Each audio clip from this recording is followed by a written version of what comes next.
شو بيكون؟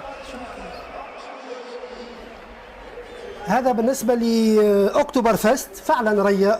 وعند قدوم باير ليفركوزن لآليانس أرينا يوم السبت تجسيد لهذا المهرجان الرائع، مهرجان أكتوبر العظيم أو أكتوبر فيست، والذي يقام سنويا في ميونخ وفي ولاية البافاريا عامة، ويستمر ل16 يوما.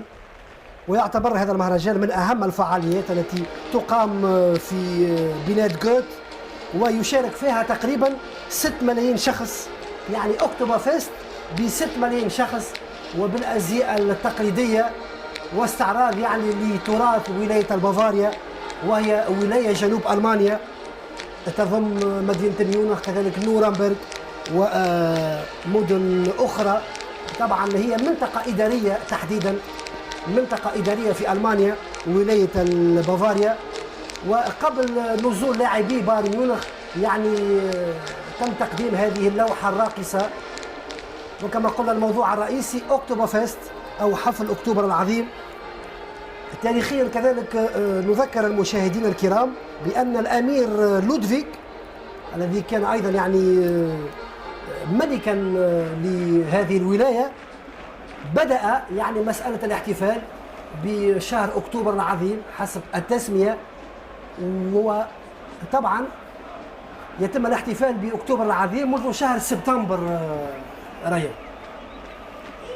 إذن هذه اللقطات من الملعب، ملعب إليانز أرينا لفريق بايرن ميونخ، ولهذه الاحتفالات الخاصة بشهر أكتوبر في ولاية بافاريا.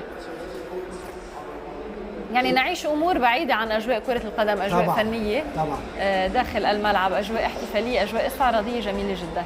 وفيها اللباس التقليدي المعروف في بافاريا، ويبدو اللون يعني الألوان الطاغية هي ألوان الأحمر والأبيض، وهي يعني ألوان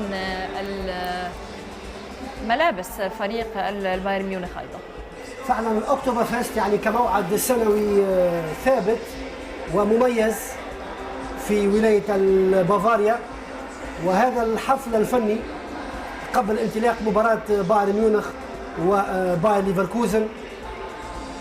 طبعا هذه يعني مفتوحة، ليست للرجال فقط، ليست مباراة كرة قدم فقط، مفتوحة يعني للسيدات كذلك.